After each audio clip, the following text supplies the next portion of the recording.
You think that you have to...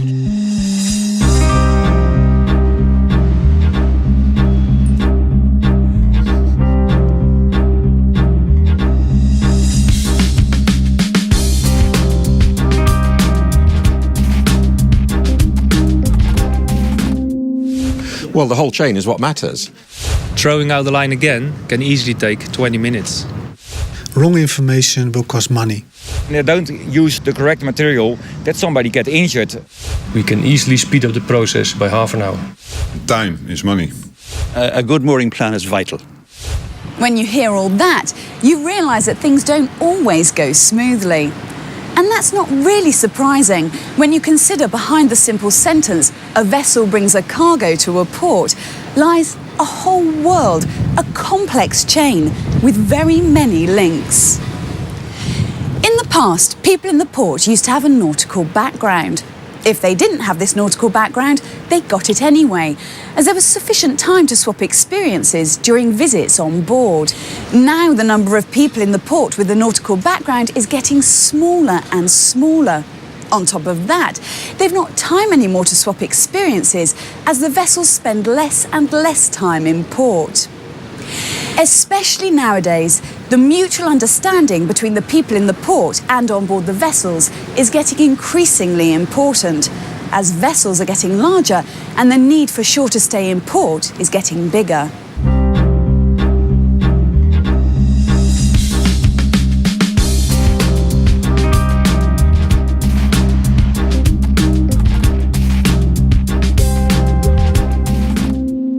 The system usually works well. The question is, can it be improved? Because it's usually the little things that go wrong. Each time a small detail, but add them all up. An example. This vessel has to wait for the pilot for an hour because the voyage planning was based on outdated information on the tidal windows of the port.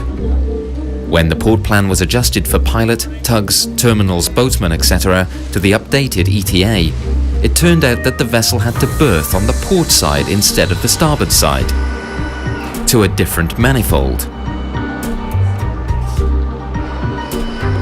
All the deck preparations had to be redone. Another half hour.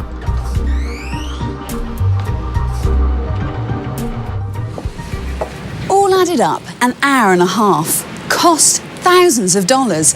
And then we still haven't considered all the vexation, extra fuel, extra emissions, etc. There is a great deal to win on all these fronts. How? Well, by having a good look at all the links in the chain and how the connections can be strengthened.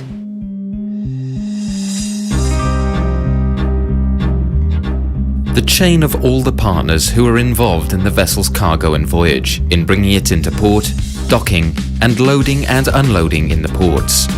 The aim of this film: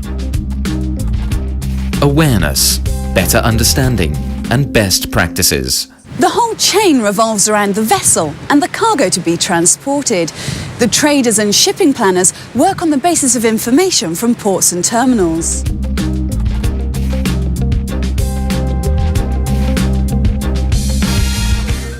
It all starts with data provided by the harbour master. For example, data on the port entrance, the exact depth, currents, terminal capacity. The information is provided to various parties who request it. Publishers of nautical charts and books, shipping agents, etc. For example, the United Kingdom Hydrographic Office. It supplies this information in charts and books. This information about ports and terminals is crucial to visiting ships. Ideally, for each port, this data should be obtained from a single source, such as the Port Information Guide. The reliance we place on other parties is considerable, but in a way it's in their own advantage that they give us accurate information, because the confidence of the mariner going into a port is built hugely on all the little things that he needs to know before he goes in. And if those early things look good, then he's going to have confidence in his berthing operations. And for vessels which are unfamiliar, on unfamiliar territory, then it's really quite important that those things are right.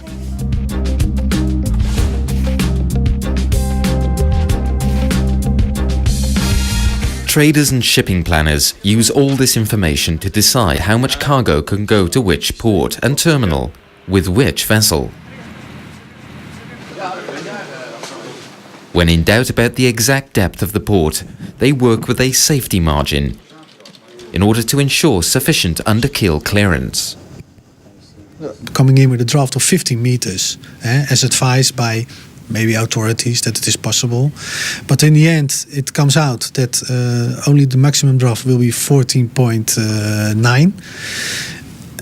It can cause a loss in cargo to be loaded or to be discharged. And in the end, there will be more costs or more income for the charterers or for the time charterers. So it's very important for us to provide these parties, all the parties concerned, with the exact information. An average tanker, such as an Aframax. If the trader employs an extra safety margin of 15 centimeters on top of the normal under-keel clearance, that means $37,800 less cargo. And then we're still only talking about one vessel. Just think how much cargo a port can miss out on in this way. With, for example, 1,000 vessels, that's 1,000 times 1,350 tonnes, or 1.3 million tonnes. That's why up-to-date port and terminal data is so important. Therefore, the IHMA site is a great initiative, with complete up-to-date information in a standardized format.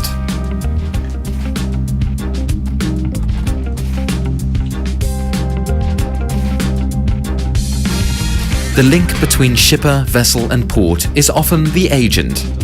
He is familiar with the local situation and coordinates the contacts between vessel or ship owner and pilots, tugs, the terminal, customs, etc. This is work for which accurate and reliable information is a must, both from the vessel and from the port and terminal. It is strange that we have to scrap our data from certain parties, and that within these parties the data which we are receiving differs from person to person. Well, to all the ports and terminals, I would ask for your help in completing the database and completing the information and getting it into this single window. I think that is the way to go. Standardization in everything, I think, is the way to go.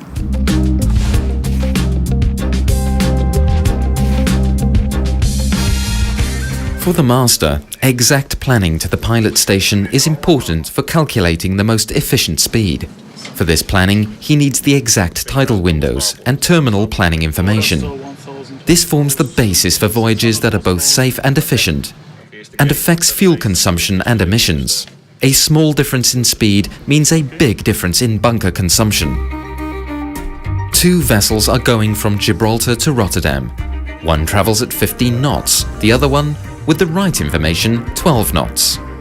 The difference? 80 tons, or approximately $35,000. That's 250 tons less CO2. A considerable sum, and then we're still not taking into account the costs of waiting if the vessel arrives outside the tidal window because the data wasn't completely correct. So, for this vessel, a delay of 6 hours costs a total of approximately $10,000.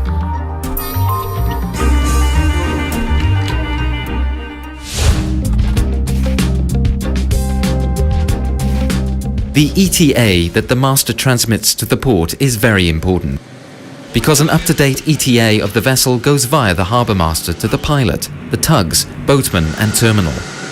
The ETA is therefore the basis for planning these links in the chain. The terminal operator sends the mooring plan and the manifold information to the vessel. Important information for having the lines in the right place on arrival and preparing the manifold. This can easily make a difference of half an hour when docking.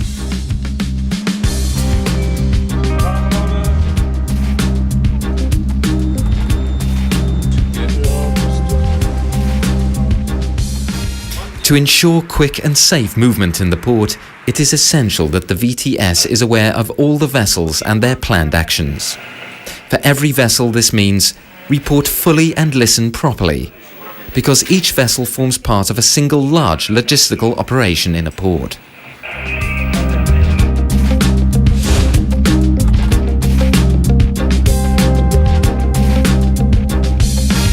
Thanks for the Mistral.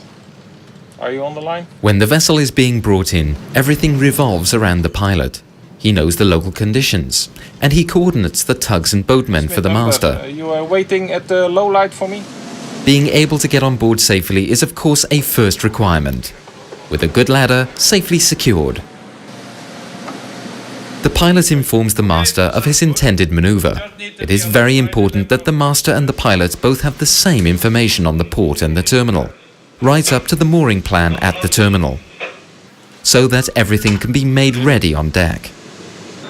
Alas, daily practice often shows a lack of this information exchange. Of course, English is the language of communication on the bridge. The crew 4.5, 2:15, please. Much relies on good communication between all those parties involved in the complex operations in a port. For example, it's useful for a master to know the rendezvous point with the tugs. That way, he can ensure that his crew is standing by on deck in good time. Be aware that a last-minute change to an action costs a great deal of time. On a 350-metre vessel, it takes 10 minutes to walk from bow to stern. At a harbour speed of 6 knots, by then the vessel is a mile further. Therefore, the rendezvous point of tugs for the master is very important to have the crew stand by.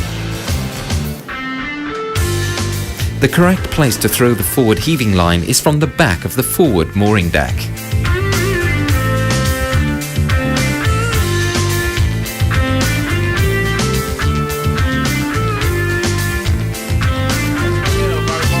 Good preparation saves a lot of time when mooring.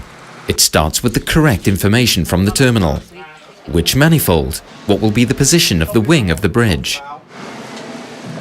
A clear mooring plan also saves time. Then it is immediately apparent from which deck the spring lines must be paid out. Having the boatman take the lines ashore by boat saves a great deal of time. While this is being done, a member of the vessel's crew looks over the rail to check that there is not too much nor too little slack. Okay, slack. With some companies we put a boatman on the vessel. The time saved is worth more than the cost, especially on the large vessels with a small deck crew. The increasing size of vessels creates ever heavier demands on safety. For example, the use of quick release hooks.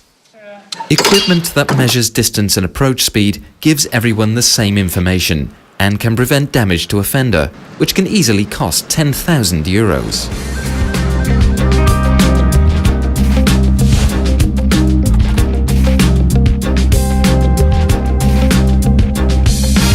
Docking at the terminal goes quickest when everything is well prepared on board, on the basis of the data that the vessel has received earlier from the terminal. Planning of jetties and pipelines is crucial at the terminal. For that, it's important that FOPAC timely gets the right information and that all parties, like tugboats, linemen, surveyors, captains, all work closely together.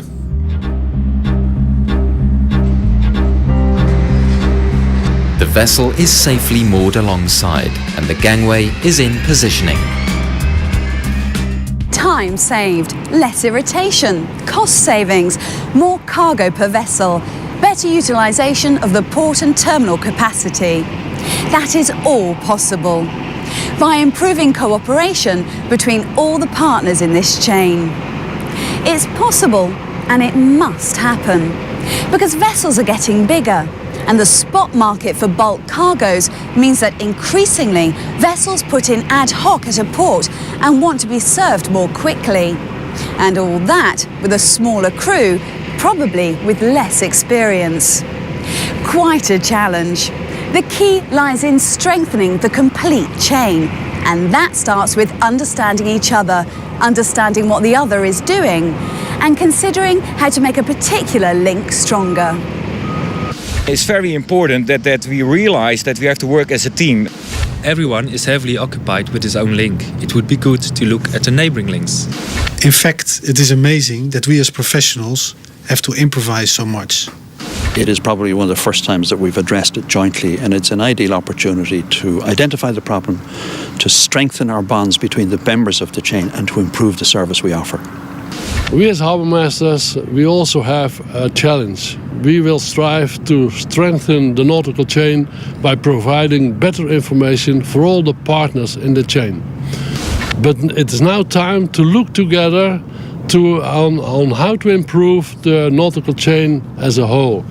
And that will lead to safer, cleaner, smoother shipping operations in the port area, and that will lead to more pleasure for the vessels entering our port. It's all about the quality of the chain. Goodbye.